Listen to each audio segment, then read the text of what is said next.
తండ్రి అయిన దేవునికి మహిమ కలుగును గాక.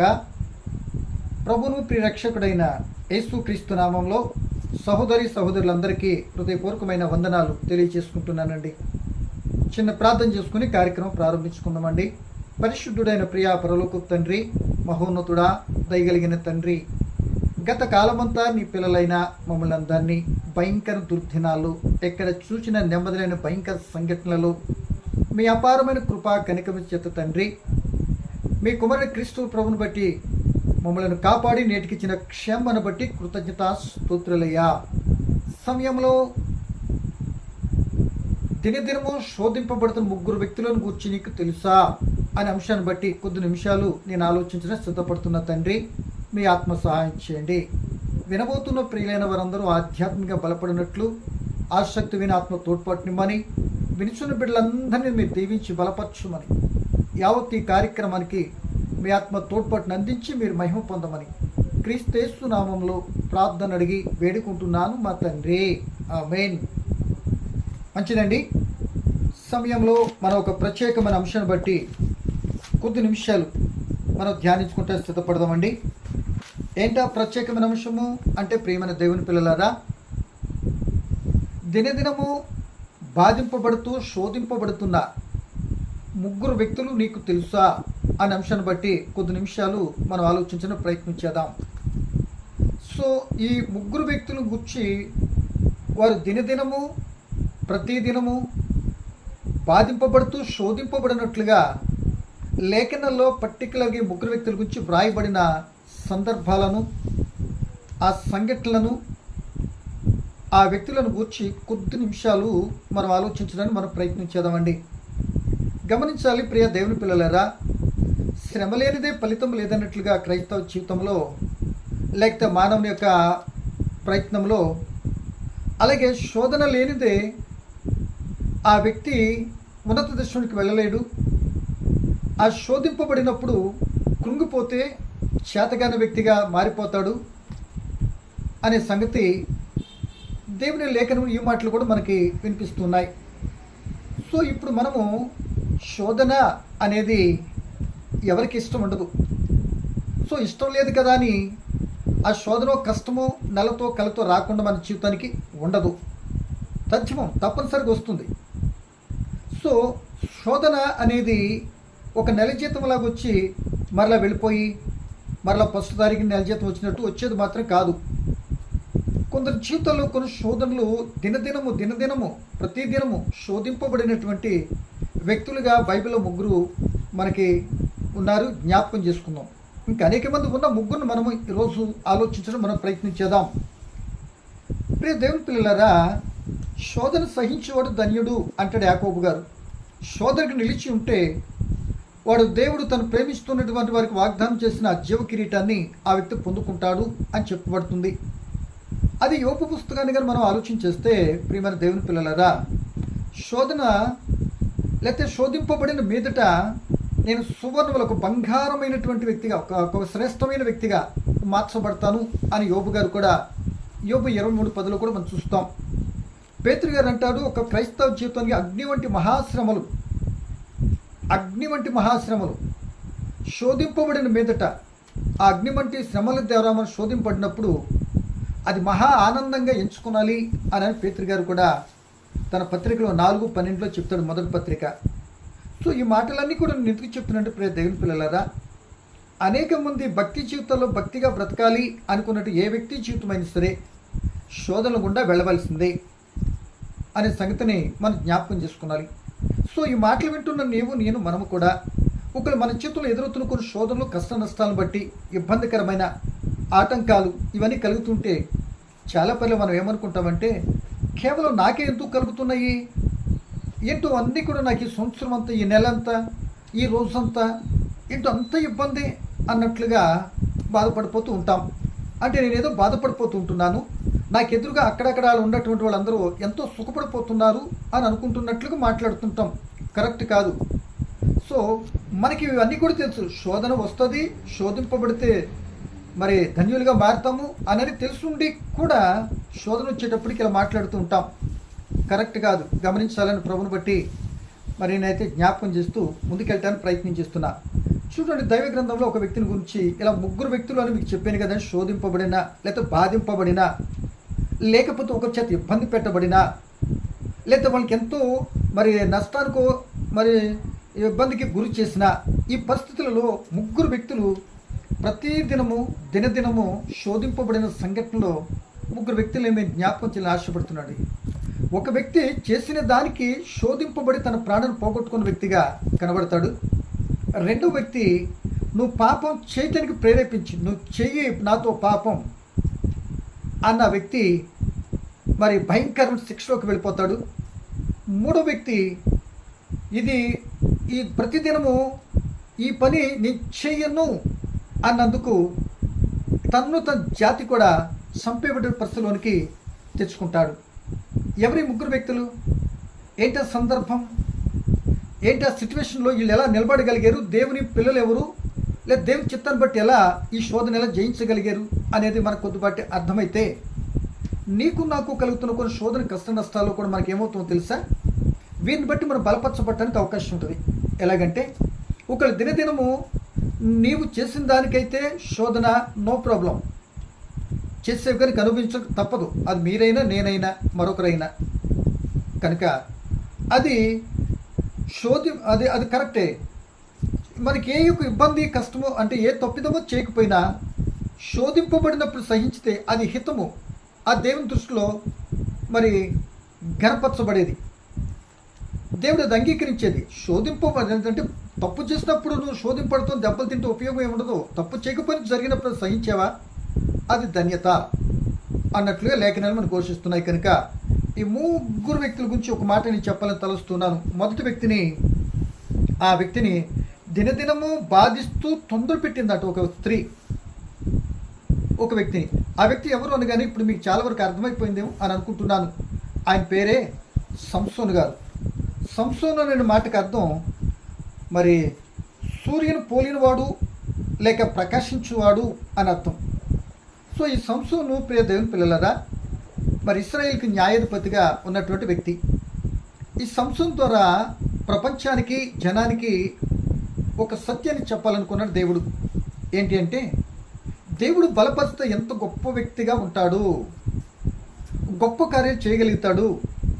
సో దేవుడు బలపరిచేటువంటి వ్యక్తి ఎంత గొప్ప కార్యాలు చేస్తాడని దేవుడు బలమేంటో ఒక వ్యక్తికి ఇచ్చి ఆ వ్యక్తిని గణపరుస్తూ తద్వారా మహిమ తెచ్చుకోవాలని ఈ శాంసోనికి దేవుడు తన బలాన్ని ఇచ్చాడండి.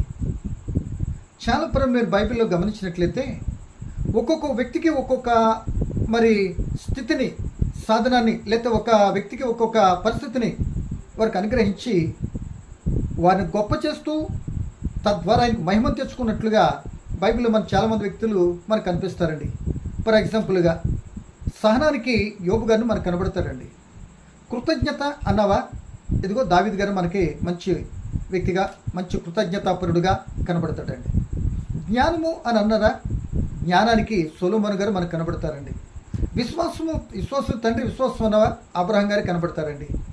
ఇలా ఒక్కొక్క అంశానికి, ఒక్కొక్క విషయానికి, ఒక్కొక్క వ్యక్తిని ఆయా కాలాల్లో దేవుడు వారికి ఆ తలంతునిచ్చి వారిని ఘనపరుస్తూ తద్వారా దేవుడు నడిపించి లేదా కాపాడి చేయించేటువంటి వ్యక్తులు ఇంతగా వారి ద్వారా ఇంతగా ఘనపరచబడుతున్న వ్యక్తుల ద్వారా దేవుడు మహిమ తెచ్చుకున్నట్లుగా వీరి ద్వారా మనకు కనబడుతూ ఉంటుంది.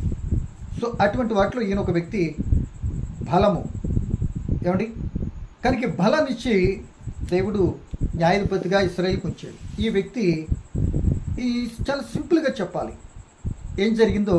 ముందు ఆ మాటను చదివి అతని జీవితంలోనికి వెళ్ళి 1, 2, 3 మాటలు చెప్పి అర్థవంతంగా తన జీవిత యాత్ర ఎలా ముగించుకున్నాడో, దేవుడిచ్చినటువంటి ఆధిక్యతను ఎందుకు ఉపయోగించి ఎలా తన జీవితాన్ని అర్ధంతరం ముగించుకున్నాడో అనే సంగతిని ఆలోచిస్తే ఇది నీకు నాకు ఒక యవన బిడ్డలైన వారికి చక్కటి పాఠంగా ఉంటుందని నేనైతే జ్ఞాపకం చేస్తున్నా.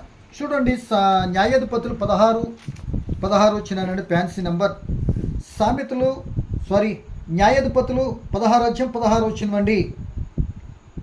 ఆమె అనుదినమును మాటల చేత అతని బాధించి తొందరపెట్టుచున్నందున అతడు ప్రాణము విసిగా కోరెను.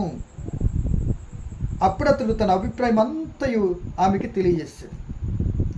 మరలా చదవని మాట ఇక్కడ ఏం చెబుతుంటే, ఆమె అనుదినమును మాటల చేత ఒకటి బాధించింది, తొందర పెట్టింది కనుక ఇక బాధించి తొందర పెట్టి మాటలు కూడా ఏం చేసిందంట, అనుదినం మాటల చేత బాధించింది, తొందర పెట్టేసింది.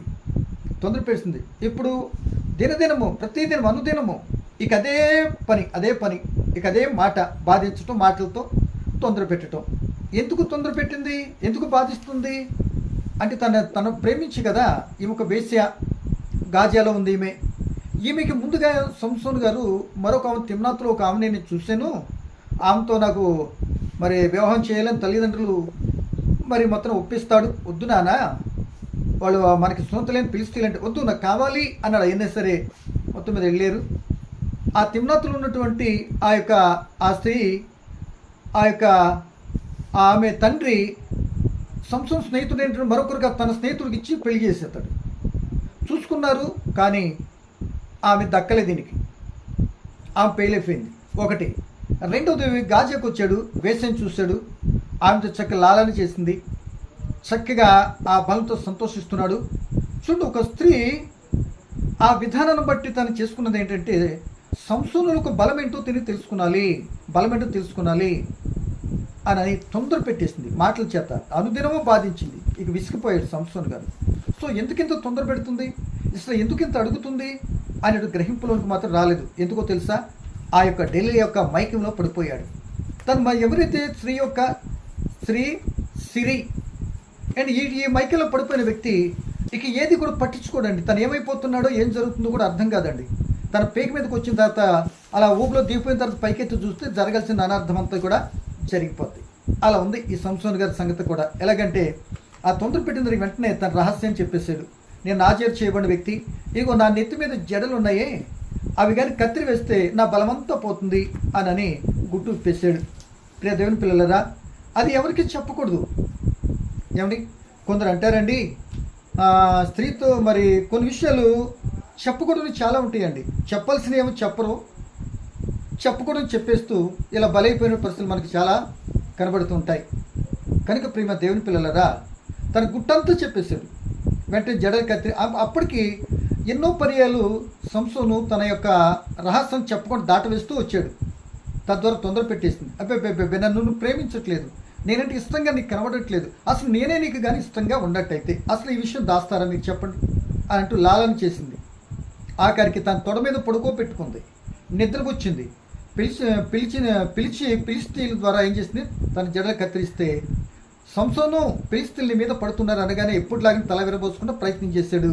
దేవుని వద్ద అతని బిడ్చిన సంగతి అర్థం కాలేదు. వెంటనే పట్టేశారు. అని ఏం జరిగిందో ఆ మాట చదివి ఈయన గురించి ముందుకెళ్ళిపోతా ప్రయత్నించాను. చూడండి, ఎప్పుడైతే నిద్రపుచ్చి తొడ మీద జడలు కత్తిరించారో ఆయన చూసారా, 20వ వచనం 16-20. ఆమె సంసోను, ఫిలిష్తీయులు నీ మీద పడుచున్నారు అనగా అతడు నిద్ర మేల్కొని ఎప్పటి అయినట్లు నేను బయలుదేరి విరజిమ్ముకుందును అనుకునేను. అయితే యెహోవా తనని ఎడబాసిన అతనికి తెలియలేదు.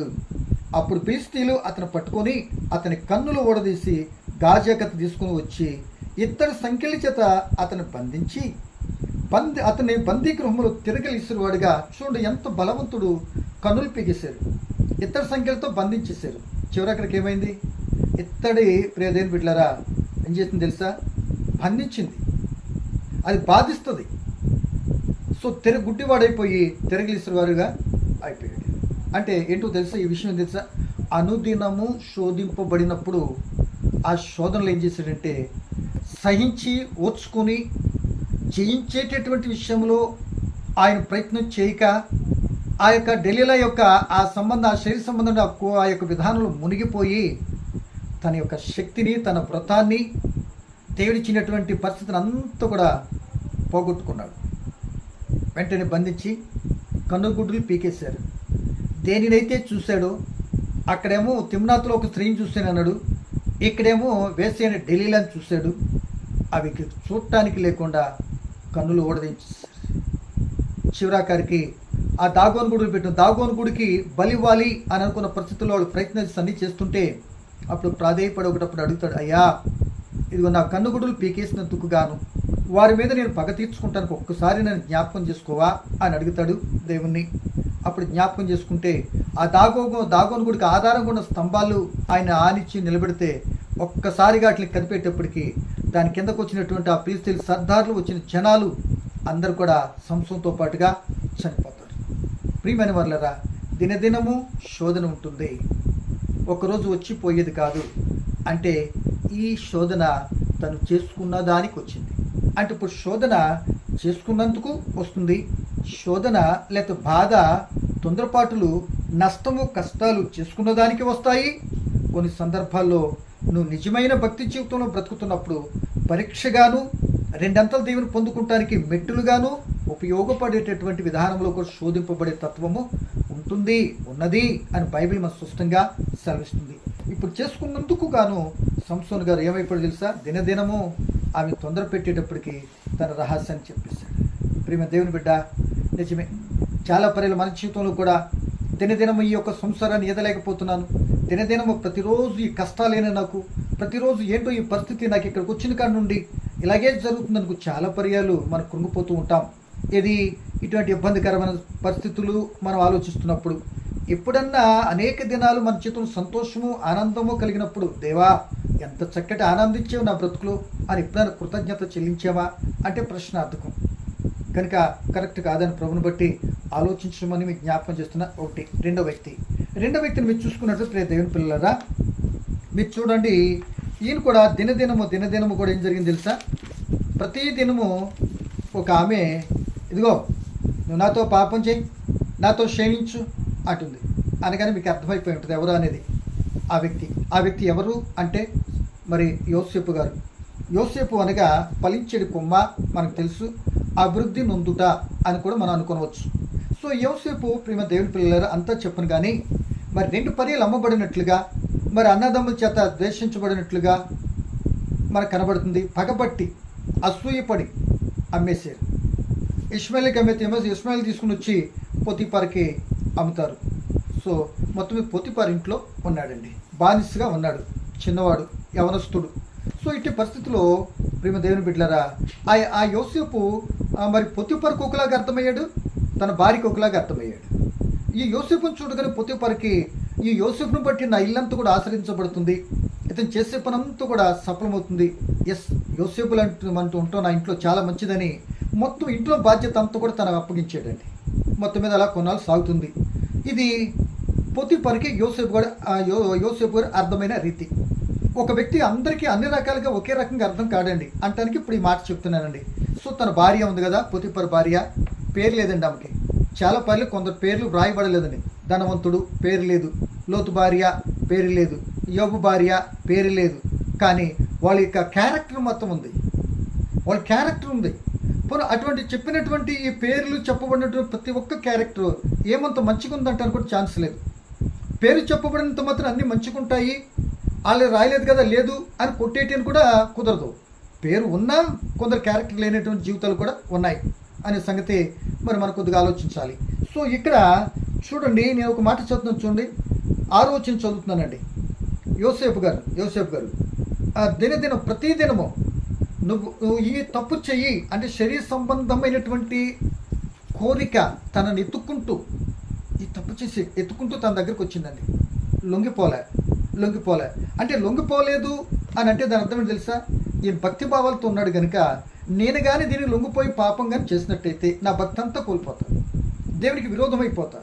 ఇక దేవునికే నేను విరోధమైపోతే ఇక ఎంతమందికి నేను సన్నిహితంగాను స్నేహితుడైనా ఉపయోగం మాత్రం శూన్యం అని గ్రహించినటువంటి వాడు, అంత పవిత్ర జీవితం జీవించినటువంటి వ్యక్తిగా యోసేపు గురించి బైబిల్లో చెప్పబడుతున్న మాటలు. సో ఎలాగవుతుంది చూడండి, ఈయనకి ఎలాగ అర్థమయ్యాడంటే 6వ వచనం చూడు, ఎంత చక్కటి మాట చెప్తాను ఇప్పుడు చూడండి. అతడు 6వ వచనం 39, ఆదికాండం 39 6వ వచనం, అతడు తనకు కలిగినది అంతయు యోసేపు చేతికి అప్పగించి నాకు ఆహారం తినుట తప్ప తనకి ఏమి ఉన్నదో ఏమి లేదో విచారించిన వాడు కాడు. యోసేపు మరి రూపవంతుడును సుందరుడై ఉండెను. ఇదండి పోతీఫారేమో ఈయన దేవుని బిడ్డగా ఈయన చేసినంత సఫలపరచబడుతుందా, నెంబర్ 1 నా ఇంట్లోకి వచ్చాడని ఉంటే ఈమెం చూస్తుంది పోతే మరి ఈయన దృష్టిలో రూపం కలిగినటువంటి వాడు సుందరుడై ఉన్నాడు కనుక ఈ సుందరుడితో నేనుంటే ఎంత బాగుంటుంది అని తన మనసులో తన కోరికను తీర్చుకుంటానికి ప్రియ దేవుని పిల్లలరా మాటలతో ప్రయత్నం చేసింది, కుదరలే. ప్రాక్టికల్గా ప్రయత్నం చేసింది, కుదరలే, ఫెయిల్ అయిపోయింది. సో ఇక ఈ దాసుడైన వాడు నా కోరిక తీర్చలేదు కనుక ఇంక ఈ దాసుడు వల్ల ఇక నేను మామూలుగా ఉంచితే కుదరదు. ఇక నా కోరిక తీర్చితే బెల్లంగా ఉండేవాడు, నా కోరిక తీర్చలేదు కనుక ఈడు అల్లం అన్నట్టుగా తన మీద లేనిపోయి నింద మోపి, ఇదిగో నువ్వు తీసుకొచ్చిన హెబ్రీడ్ చూసేవని తన భర్తతో పొతిపర్తో, ఇదిగో చూడు నన్ను నేను ఏ విధంగా చేయడం ఇబ్బంది పెడతానికి వచ్చాడు, ఇదిగో నన్ను క్షీణించడానికి ఈ విధంగా చేసాడు వీడు అందండి. చూడండి ప్రియమైన దేవుని పిల్లలరా, అలా పక్కాగా ఎదురుగుండా ఇది తప్పు అని తనకి కళ్ళెదురుగుండా కనబడుతూ ఉన్నా తన మీద ఎంత డైరెక్ట్గా భయం లేకుండా నిర్భయంగా చెప్పిందో చూడండి. అందుకే స్త్రీ ఏదైనా చెప్తేనంట మరి సిమెంట్ గోడలాగా ఉంటుందట చాలా పర్యాలు, మగోడు ఏదైనా చెప్తే తడికంటాడు, తోస్తే పడిపోద్దట. అంటే సిగ్గు విడిచి తను చెప్పిందంటే ఎస్ నమ్మేస్తుంది, కాందైనా నమ్మేస్తుంది. సో వివరణ కూడా అడగట్లేదు ఇక, ఎందుకంటే డైరెక్ట్ అయిపోయింది. ఒక స్త్రీ బయటకు వచ్చి చెప్పిందంటే సమాజంలో కూడా నేను అదే కదా ఇటు జరిగిందంటే ఏం పర్లేదు వేసేయి. కానీ వెనకాల జరిగిన స్టోరీ ఎవరికైనా తెలుసా? పోనీ వెనకాల జరిగిన స్టోరీ ఇలా కాదండి అలాగండి ఇలాగండి చెప్పడానికి అవకాశం ఇచ్చారా? పోనీ ఒకళ్ళు చెప్పితే వినే తత్వం అక్కడ ఉంటుందా? ఉండదండి. ఒకళ్ళు చెప్పాడు అనుకో, చూడాడు ఎలా బొంకుతున్నాడు అంటారు, ఇలా కాదండి అలాగంటే. లేదా ఒకరు మౌనంగా అన్నట్టు ఉండిపోయాడు అనుకో, చూడు చేస్తాడు కనుక ఏమీ అనలేక అనుభవిస్తున్నాడు, అటు చేస్తుండాడు కనుక మాట్లాడట్లేదు. చూసారా? అంటే గోడ దెబ్బ లెంప దెబ్బ మనకే తగులుతుంది. అలాంటప్పుడు యోసేపు గారు ఎన్నుకున్నటువంటి ఎన్నికను చక్క సైలెంట్గా ఉంటే ఎంతైనా మంచిది అన్నట్లుగా నాకు కనబడుతుంది. సో ప్రియమ దేవుని పిల్లలరా, ఇక ఎంత గేమాలకున్నా నువ్వు బానిసవి, నీకు నీ తరపున మాట్లాడు ఒక్క లేడు యోసేపు గారి తరపున. అలాగే నేను నిస్సాయుడు అయిపోయాడు, అయ్యో నేను చేయలేదు కదా, ఇది చేయలేదు కదా, అది చేయలేదు కానీ లేదు. తన జీవితంలో అన్నదమ్ముల దగ్గర నుండి కూడా ఏ తప్పు చేయకపోయినా, ఎన్ని రకాలుగా వాళ్ళు దూషించిన, అసూయపడిన, గుంటలో పడేసి కుట్టిన, అమ్మేసిన, అన్నా ఏంటి పని అని అన్నవాడు కాడు. ఇదిగో ఇలా చేసిన ఏమండి నేను అది చేయలేదు కదండి ఏమండి అని సంజేసి చెప్పినటువంటి వాడు కాడు. అలా ప్రశాంతంగా అనుభవించాడు, జైల్లోకి వెళ్ళిపోయాడు. ఈ మాట ఎంత చెప్తున్నానంటే ప్రియ దేవుని పిల్లరా, మీకు అందరూ తెలుసు కనుక ఆ మాట ఒకటి చదువుతాం చూడండి. ప్రియమైన వాళ్ళరా, ఏమట 8వ వచ్చిన చదువుతాం చూసాడు. అయితే అతడు ఒప్పక 7వ వచ్చును. అటు తరువాత అతని యజమానురాలు భార్య యోసేపు మీద కన్ను వేసి తనతో శయనించుమని చెప్పాను. అయితే అతను ఒప్పక ఈ దుష్కర్ని ఎలా చేస్తానంటే ఏం చేసి జరిగిందంటే 10వ వచ్చును. దినదినము ఆమె యోసేపుతో మాట్లాడుతుండేను కానీ అతడు ఆమెతో శయనించుటకైనను ఆమెతో ఉండుటకైనను ఆమె మాట వినేవాడు కాడు. ఇట్లుండగా ఒక రోజు నాది ప్రాక్టికల్ చెప్పే కదా, థియరీగా చెప్పింది, వినలు ప్రాక్టికల్ చేసి 2 ఫెయిల్ అయింది, మొత్తం తీసి జైల్లో పడేసింది. ప్రియమ దేవుని పిల్లలరా, దినదినము ఆయన శోధింపబడ్డాడు, అంటే ఆ బాధింపబడ్డాడు. నువ్వు చెయ్యి నాతో క్షీణించు అని అందండి. ఆయనకు అర్థమైందని తెలుసా? నేను దేవునికి విరోధంగా ఈ పాపాన్ని ఎలా కట్టుకుంటాను, నా యజమాని నిన్ను మాత్రం అప్పగించి అంతా నాకు ఇచ్చేసాడు, నేను మాత్రం ఆ పని చేయలేను అన్నాను. అది కాకుండా నువ్వు ఏదైనా చెప్పు, పాప సంబంధ క్రియ ఏదైనా చేయను అన్నట్టుగా ఈయన అన్నందుకు వచ్చిన శిక్ష ఏంటో తెలుసా? అంటే నీ నీతిమంతత్వం మీద పరీక్షగాను ఇటువంటి నా నామం పేరిట ఆ అబద్ధపు మాటలు నిందలో మీరు ఎప్పుడైతే భరిస్తారో, నా నామాన్ని బట్టి ఉంటే నీవు భరిస్తారో, యేసుక్రీస్తు చెప్పిన మాట మత్తయి 5:5 భరిస్తారో మీరు ధన్యులు అంటుంది. శోధన వచ్చింది, ఇబ్బంది కలిగింది, నాన్న మాటలు ఎన్నో రకాలుగా ఎట్లా తీసుకొచ్చారు, ఎంత అవమానపడి ఉండాలి.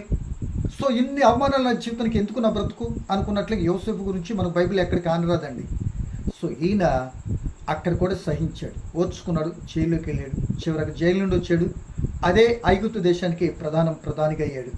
ఈలోపు ఈ పొతిపర కానీ తన భార్య గురించి కానీ చేతిలో మనకు కనబడతాయి చూపించాడు, ఏమైపోయిందో కూడా కనబడదు. కానీ యోసేపు గత ఫలించి పైకి వెళ్ళాడు, అంటే శోధన సహించాడు, దినదినం వచ్చిందని ఓర్చుకున్నాడు. చివరికి దేవుని చిత్తాన్ని బట్టి పాపం అంటకుండా, పాపం చేయకుండా తన జీవితాన్ని కాపాడుకుంటూలో వచ్చిన ఆ శోధన, ఆ ఇబ్బందికర దినదినం వస్తున్నది సహించి పాపంలో పడకుండా తప్పించుకుని ప్రయత్నం చేసినందుకు గాను పాపం చేయటం ప్రోత్సాహపరిచినటువంటి పొతిఫర భార్య జైలుకి పంపించింది. ఆయన సహించాడు, సింహాసనం నుంచి. అంటే ప్రియ దేవుని బిడ్డ, శోధింపబడుతుంటే దినదినము శోధన వస్తుంది, ఒప్పుపట్టు ఉన్నత దశ తీసుకున్నాడు. 3వ వ్యక్తికి 2వ మాట చెప్తానండి. 3వ వ్యక్తి ప్రియ దేవుని పిల్లలారా, ఆ వ్యక్తి నేను అది చెయ్యనండి అంటాడు. మొదటిది చేసినందుకు దినదినం శోధన వచ్చింది, ఫెయిల్ అయిపోయాడు. చేయనందుకు నువ్వు ఇది చెయ్యి అని కమాండ్, నాతో చెయ్యి అని దినదినం శోధన ఉంది.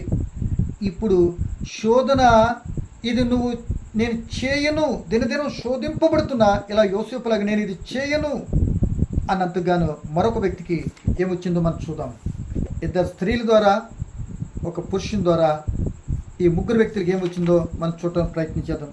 ఎవరై మూడో వ్యక్తి అంటే ప్రియమైన దేవుని పిల్లలారా, మీకు ఏమైనా అర్థమైందా? ఎవరి వ్యక్తి? మొర్దెకై. సో ఇక్కడ హామాను అనేటువంటి ఒక వ్యక్తి, ఆ యొక్క రాజుగారు ఈ దిగునుండే అధికారులందరిపైన తన యొక్క స్థానాన్ని హెచ్చిస్తే, ఆ స్థానంలో ఉన్నందుకు గాను రాజాజ్ఞ ద్వారా తనకి దిగువనున్నటువంటి వారందరూ కూడా సాష్టాంగ పడి నమస్కరించాలి, అది రాజాజ్ఞ. ఆ క్యాడర్లో ఈ మొర్దెకై కూడా ఉన్నాడు. ఉంటే అందరూ హామానికి నమస్కారం పెడుతూనే ఉన్నారు. కానీ ఈయన లొంగట్లేదు, నమస్కారం పెట్టట్లేదు. కానీ ఈ విషయాన్ని మొర్దెకై పట్టించుకోలేదు ప్రారంభంలో. కానీ ఇక్కడ తోటి సహోద్యోగులు, ఏంటి మనందరం ఇలా చేస్తున్నాము, ఈ మొర్దెకై అన్న వ్యక్తి ఏంటి అసలు నమస్కరించట్లేదు, అసలు ఏంటి అబ్బా ఇదేంటి, అసలు అది ఎంతవరకు నిలబడతాడు అన్నట్టుగా హామానికి చెప్తే ఆయన ఏం చేస్తాడో తెలుసా? అబ్బో వీడు ఒక్కడిని చంపితే కుదరదు, అసలు పొరుగురోడు, వీడి జాతి అంటూ తెలుసుకుంటే మొత్తం టోటల్గా లేపేస్తే ఎంత బాగుంటుంది అన్నట్టుగా ప్లాన్ చేస్తాడండి.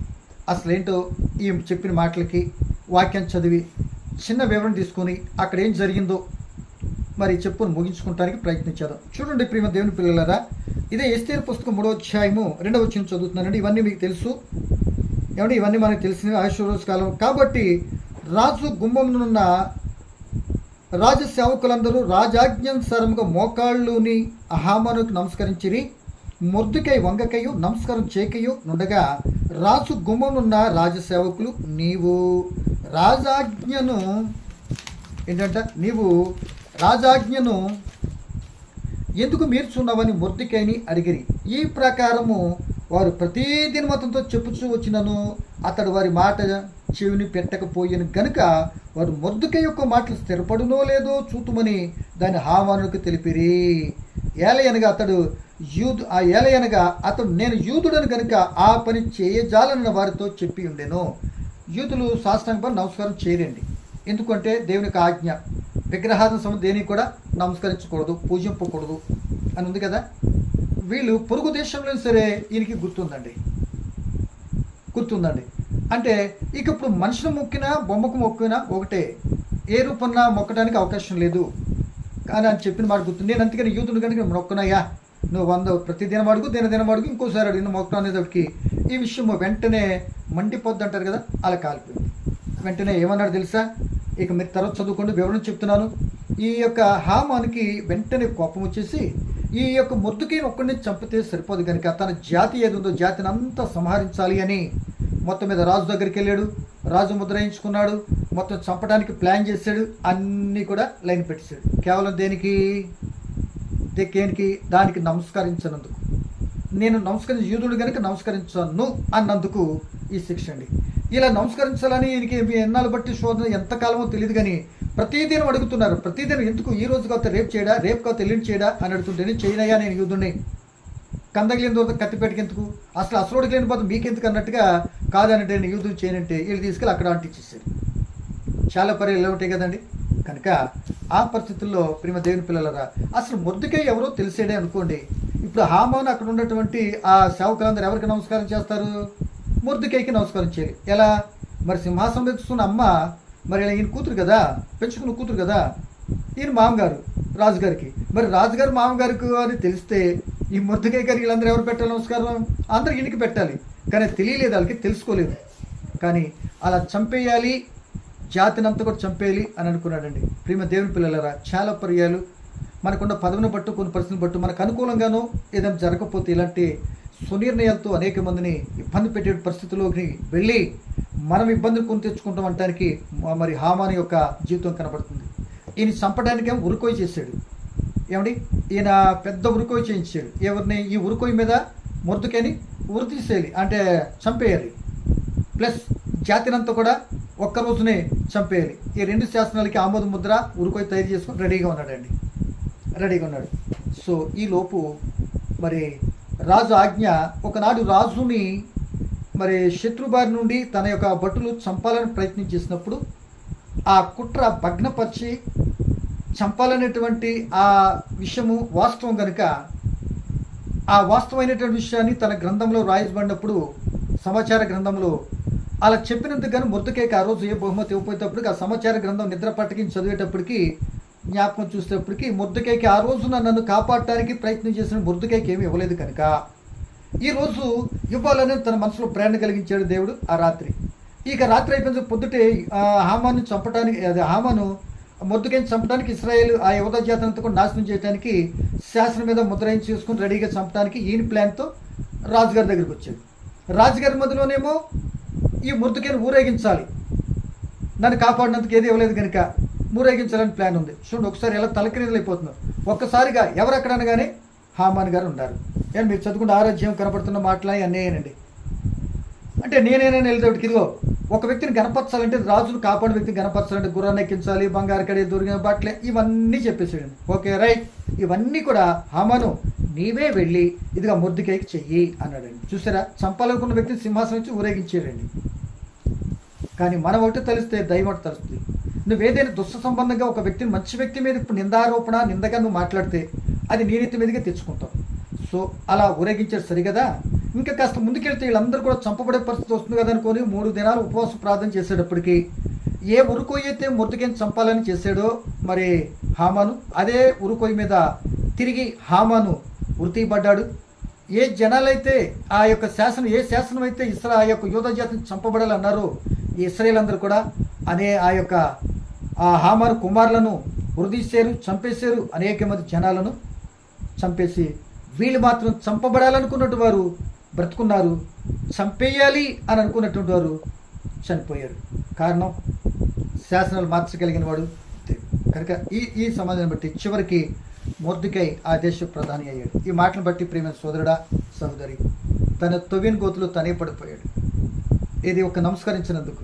అంటే విగ్రహార్థ సంబంధమైంది ఒకటి, శరీర సంబంధమైంది యోసేపు మరొకటి, తనకు తాను చేసుకున్నది స్త్రీ సంబంధమైంది సంసోను. ఈ 3 విషయాల్లో ఒక ప్రశ్న మనందరికీ. సోదరుడా, ఒకవేళ నువ్వు అనుభవిస్తున్న కొన్ని శోధనలు, కష్టాలు చేసుకున్న దాన్ని బట్టి అయితే నీకు కానీ ఈ రోజును తెలిస్తే నువ్వు అనుభవిస్తున్న శోధన, లేకపోతే కుటుంబంలో దినదినము నెమ్మది లేకుండా, అసలు ఆఫీస్కి నుండి ఇంటికి రావాలంటే భయపడుతూ, లేకపోతే మాట్లాడలేని స్థితిలో ఉంటున్నావంటే ఒకవేళ అది ఒకరిని చేసిన తప్పేమని ఉందేమో, తప్పు చేస్తూ కూడా దాన్ని ఎలా కప్పు పెట్టుకుంటూ మారేడిగా చేసుకుంటూ తప్పించుకుంటున్నావేమో. ఇట్టి పరిస్థితి నీ జీవితానికి ప్రమాదం క్రితమే.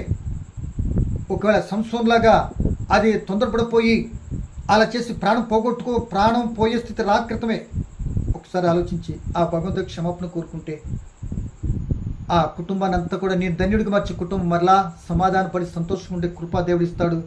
ఒకసారి ఆలోచించి అటు విధంగా ఆలోచిస్తామని ప్రభుని బట్టి నేను ఎంకరేజ్ చేస్తున్నా. ఇక 2 విషయాలు అంటావా, ఇక విగ్రహారాధన కానీ శరీర క్రియ ఏదన్నా తప్పు చేయమని నీ మీదకి వస్తుందంటే, ఆహా ఎంత నా భాగ్యము, నన్ను కాబట్టి పిలుస్తుంది అక్క, నన్ను కాబట్టి ఈ విధంగా చేస్తున్నారు అని ఉపలాట పడిపోయి ఆరాటపడిపోతే దాని వెనకాల వచ్చే పర్యవసన కట్ల పాములు కాటువేసి నీ జీవితం అధోగతి పాలైపోతుంది. అలా అవ్వకుండా ఉండాలి అంటే రమ్మంటున్నారు, చేయమంటున్నారు అని అంటే ఒకసారి నీ భక్తి జీవితాన్ని పాడు చేయటానికేమో, నువ్వు ఉన్న స్థితిని కృంగదీయటానికేమో, నీవున్న సంతోషకరమైన సంసార జీవితంలో ప్రేమన వల్లరా నిప్పులు పోయటానికేమో ఒకసారి మనసు పెట్టి ఆలోచించి, నాకు వద్దటువంటి క్రియలు నేను వెళ్ళకూడదు, నాకు ఇవ్వాల్సిన దేవుడు నాకు ఇచ్చాడు, నాకున్న భక్తి జీవితం నేను ఉంటున్నాను కనుక ఇది చాలు అని తృప్తి పొందుతూ అటువంటి కార్యాలు ఎవరు ప్రేరేపించి వెళ్ళకుండా ఉంటే యోసేపు లాంటి కొద్ది ఇబ్బందికర పరిస్థితికి ఎదురైనా తప్పనిసరిగా కృపగలిగిన దేవుడు ఒక న్యాయవంతుడు శిక్షింపబడుతుంటే అటు వదిలేసేటటువంటి వాడు కాడు. వాళ్ళకి శిక్షిస్తాడు. తప్పనిసరిగా నిన్ను ఆ స్థితిలో ఉన్నత దర్శనం తీసుకుని వెళ్ళి నిన్ను గణపరచడానికి అవకాశం ఉపయోగించుకుంటే ధన్యుడుకుంటావని ప్రభుని బట్టి ఈ ప్రకారం నిలబడతావని నిన్ను ఎంకరేజ్ చేస్తున్నా. ఇక 3వ విషయం, దండం పెట్టేట విషయంలో వెనక నేను తగ్గలేదు. నేను నమస్కరించను అన్నాడు, కానీ తన జాతి కూడా నాశనం కావాల్సి వచ్చింది. ఆ వ్యక్తి ఊరేగించాడా, లేకపోతే ఎన్నో విధాలుగా తిరిగి ఆ చేయించిన ఉరుకొని తను ఉరితీయబడ్డా, ఇవన్నీ మనకు తెలుసు. సరికి ఇట్లాంటి విషయాలు, విగ్రహాధన సంబంధం విషయాలు, నిన్నేదైనా తిను, విగ్రహాలు పెట్టింది, లేకపోతే చెయ్యి, ఇలా పూజ చెయ్యి, ఇక్కడికి రా, అక్కడికి రా, ఇది తినే, అది తినే అని ప్రోత్సాహపెట్టినప్పుడు ప్రియ సోదరుడా, నువ్వు చెడిది కాకుండా అనేక మంది జీవితం పాడు చేసే విధానంలో విగ్రహ సంబంధమైనటువంటి విషయాలకి జోలికి వెళ్ళొద్దు అంటున్నాడు. అట్టి స్థితిలో వెళ్ళకుండా నువ్వు పవిత్రతను కాపాడుకుంటున్న సందర్భంలో నీ ప్రాణమే పోవచ్చు. తద్వారా నువ్వు చేసిన చిన్న భక్తి భావానికి నీ వెనకాల ఉన్న ప్రాణం తీసేటటువంటి పరిస్థితులు కూడా వాళ్ళు అల్లుకొనవచ్చు. ఆ కక్షపూరితం పరిస్థితులు తీసుకుని రావచ్చు. కొద్ది గోపుకు పట్టి ఆ పరిస్థితిలో నిలబడినటువంటి నిన్ను నీ తల ఎత్తి నిన్ను సింహాసనం కూర్చొని పెడతాడంటానికి చక్కటి ఉదాహరణ మనకు కనబడుతుందా? ఇదే విగ్రహాధనం మొక్కనందుకు గాను ఇదే బబులోన్ దేశంలోనే షడ్రకు, మేషకు, అబ్దెనగో, దానియేలు ఎంత ఉన్నత దశలోకి వెళ్ళారండి. ఏమిటి ఈ రోజున అనేక మంది దేవుని యొక్క చిత్తానికి దేవుని సన్నిధి రావద్దన్నా ఆగిపోయేటటువంటి వాళ్ళు ఉన్నారు. దేవుని సువార్తను చెప్పొద్దు అన్నా ఇక ఆ ఏరియాలోకి వెళ్ళనటువంటి వారుగా ఉండిపోతున్నారు. అంటే కారణం వాళ్ళ మీద దెబ్బలాడమనో లేదా గొడవ చేయమనో కాదండి. ఇక్కడ అంటే పాముల వల్ల వివేకులను పౌరు నిష్కపటంగా దాన్ని ఎలా పంచాలనే విషయంలో ముందుకెళ్ళాలి. కానీ అలా ఆగిపోవటం కారణంగా ఆ చిన్ని శోధనకు, ఆటంకానికి నువ్వు ఆగిపోతే ఇంతకాలం చేసుకొచ్చిన భక్తి నిర్వీర్యమైపోతున్న సంగతిని గమనించుకోవాలని ప్రేమతో మీరు తెలియపరుస్తూ, ఇట్టి పరిస్థితులు ఎక్కడున్నావో ఒకసారి మనసాక్షిని అడుగు చూసి, ఏది ఏమైనా నేను కోరుకునేది ఏంటంటే ప్రేమతో ఇట్టి పరిస్థితులు దినదినమో నీ మీదకి ఎన్నో పరిస్థితులు రావచ్చు. కొద్ది గోపిక పట్టు, విసిగిపోకు. సంవత్సరంలాగా విసిగిపోయి తొందరపడిపోయి ఏదైనా ఒక స్టెప్ తీసుకున్నావా నీ జీవితం ప్రాణమే పోగొట్టుకుంటావేమో. అలా కాకుండా యోసేపు వలె ధైర్యంగా వహించి భరించు, కొద్దిగా ఓర్చుకు. ముర్దెకై వలె ఆ చేయకుండా పని, ఆ చెడ్డ పనిని, ఆ విగ్రహం చేయకుండా నిలబడు. కొంత కష్టం వచ్చినా దేవుడు చూస్తాడు. న్యాయంగా ఉన్నటువంటి దేవుడు ఎప్పుడు విడిచిపెట్టాడు, న్యాయమే జరిగిస్తాడు. దీన్ని బట్టి ఆలోచించుకొని ఆ చిత్తార్థ నడిచి కృప ఇవ్వాలని కోరుకుంటూ ఈ మాట ముగిస్తున్నాను. పరమ తండ్రి నీ కొందనాలు వినిన మాటలు నా మాందరితో ఫలింపు చేసి మీ చిత్తానుసరి సాగిపోయే కృపనిమ్మని, ఏదేమైనా ఇన్న మాటల్లో మమ్మల్ని బలపరుచుకునే కృప, ఆత్మ తోడ్పాటు నుంచి మీరే మహిమ పొందమని, మరొకసారి కలుసుకుంటూ మీరు అంగీకరిస్తే అంతవరకు నీ పిల్లలు మమ్మల్ని అందరినీ కృపలో భద్రపరచమని, భయంకర దుఃఖినాలు మీ చిత్తానుసారి సాగిపోయే కృపనిమ్మని, ఇట్టి శ్రమలు కూడా సహిస్తూ నీ వైపు చూసే ఆత్మ తోడ్పాటు మాకు అందించమని క్రీస్తు యేసు నామములో ప్రార్థన అడిగి వేడుకుంటున్నాను మా తండ్రి. ఆమేన్. Thank you. God bless.